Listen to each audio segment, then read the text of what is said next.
Breaking news mga kabayan, Chinese Coast Guard 3104 at isang destroyer ng China ang trending ngayon sa kahit anumang social media platform dahil ang mga bully naging komedyante. Alam niyo ba na ang China Coast Guard 3104 ay dating Chinese Navy Type 056 Corvette? Oo, isa itong warship dahilan ng pagkakaroon nito ng main gun. Pero ang dating Chinese Navy naging paper Navy. Yan ang kaibahan ng gawang Japan o Amerika sa gawang China. Ang tanong, sino ngayon ang nagmukhang monkey? O diba sila kulang naman sa kagamitan? Nanaig pa rin ang diskarte ng mga Noipi, maging ang mga Koreano, Hapon at iba't ibang lahi. Di mapigilan ang tuwa sa sinapit ng China Coast Guard 3104 sa kanyang kakamping PLA Navy 164. Crew ng China Coast Guard 3104 na nasa harapan, tumilapon at nadaganan matapos ararawin sila ng Chinese Navy. Crew ng BRP Suluan pinarangalan ng Philippine Coast Guard sa kanilang tapang at pagiging profesional sa paglingkod sa kanilang mga tungkulin.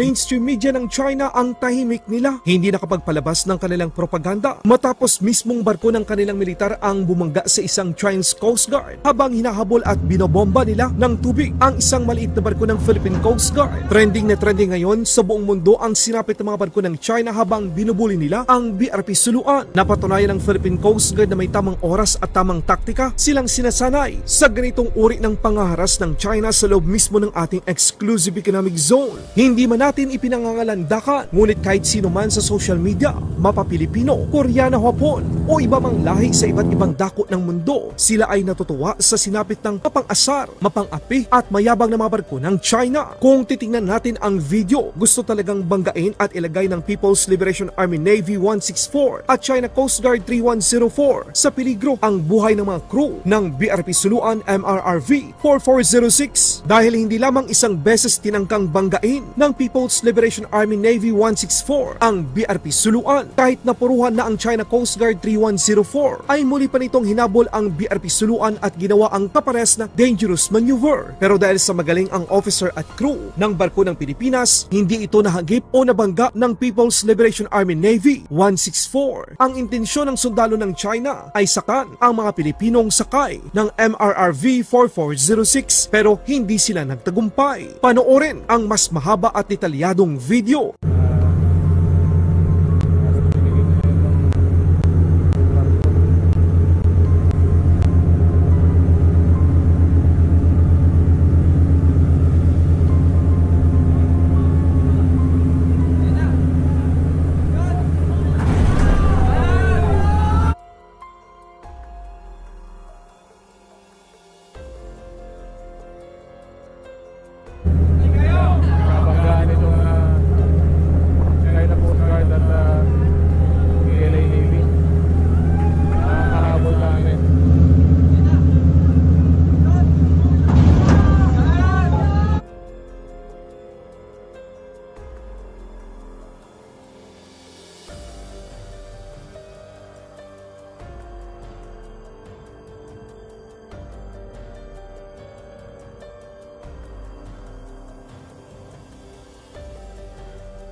Matapos ang insidente, nagtipon-tipon ang mga tauhan ng Philippine Coast Guard, BRP Suluan, MRRV 4406 at nagbigay pugay sa kanilang matagumpay na misyon sa Bao de Masinloc ang masigurong ligtas at maibahagi ang tulong ng pamahalaan sa mga mangisdang Pilipinong naghahanap buhay sa loob lamang ng exclusive economic zone ng Pilipinas. Suluan!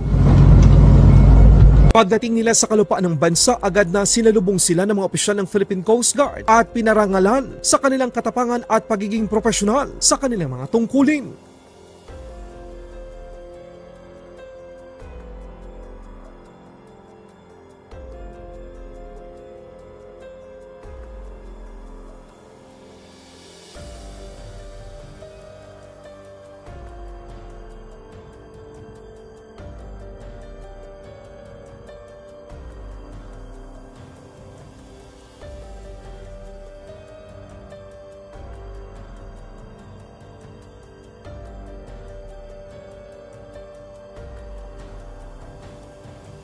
Ang Departamento ng Depensa ng Pilipinas ay nanindigan sa pakikiisa sa Philippine Coast Guard sa harap ng masasamang pag-uugali ng mga Chino sa West Philippine Sea. Mas parami ng parami ang nagdududa sa kalidad ng mga barko ng China dahil ang China Coast Guard 3104 ay orihinal na isang barkong pandigma ng China. Oy, totoo? Opo, mga kabayan. Ito ay isang dating People's Liberation Army Navy Type 056 Corvette tulad ng China Coast Guard 3105, China Coast Guard 4109 at China Coast Guard 4110. Ito ang dahilan kung bakit armado sila. Kung inyong mapapansin, merong nakakabit na main gun sa harap ng mga nasabing barko ng Chinese Coast Guard. Ang mga barkong pandigma ay nakadesenyo na isang matibay at kayang tumayo lalo na pagdating sa labanan sa karagatan. Pero exempted dito lagi ang Made in China. Sa mga hindi pa nakakita, bago pa sumalpok ang People's Liberation Army Navy 164 sa China Coast Guard 3104, merong mga crew ng China Coast Guard 3104 ang nasa harapang bahagi ng kanilang barko. Sila ay posibleng tumilapon o nadaganan at nagtamo ng malubang sugat. Ang nakapagtataka, walang ibinalita ang Chinese mainstream media. Ayaw nilang mapahiya na tinalo ng isang 44-meter multi-role response vessel ng Pilipinas ang 90-meter Type 056 Corvette at isang 156-meter Type 52D